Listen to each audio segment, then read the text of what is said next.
ጸጋ ስጦታ የተቀበለ ሰው የለም። አንድ ያልተቀበለ ሰው የለም። ከነገራችሁ ሙሉ ጸጋ የተቀበለ ሰው የለም። አንድ ያልተቀበለ ሰው አንዳንድ ሰው ጸጋ ስጦታ የለም ይላል። አንዳንድ ሰው ሙሉ ነው ይላል።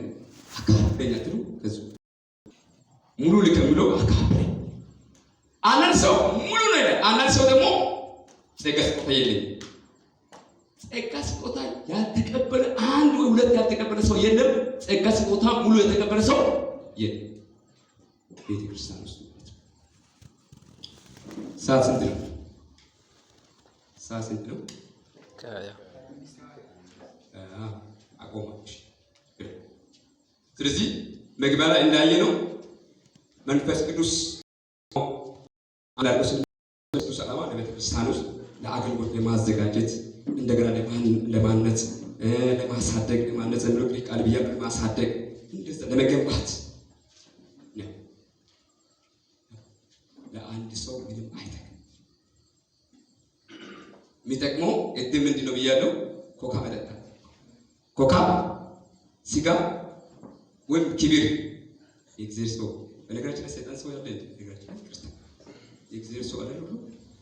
እሺ የመንፈስ ቅዱስ ስጦታዎችን ትንሽ እንትን ብየለና የመንፈስ ቅዱስ ስጦታዎችን ለይተን እንወቅ የሚለው ማወቅ በአገልግሎታችን ፍሬያማ ያደርጋል ብያለሁ ቅድም።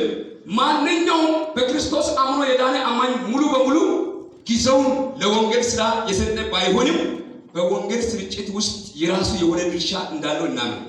ይሁን እንጂ በክርስቶስ አካል ውስጥ ያለው ትክክለኛ ስፍራ ካላወቀ ምንም አይነት አገልግሎት ድርሻ እንዳለው በደንብ ካልተረዳ የወንጌል ስርጭት በማጥፋት ፈንታ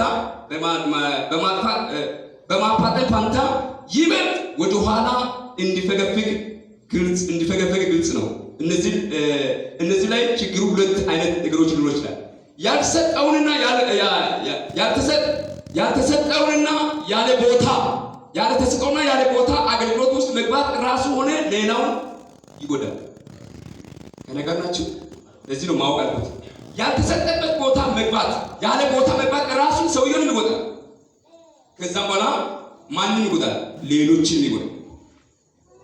አጠገብ ያለ ሰው ተበጣሉና እየሰማኝ ነገሮች ገና ቆጥቁሎ ያደጋ አይደል?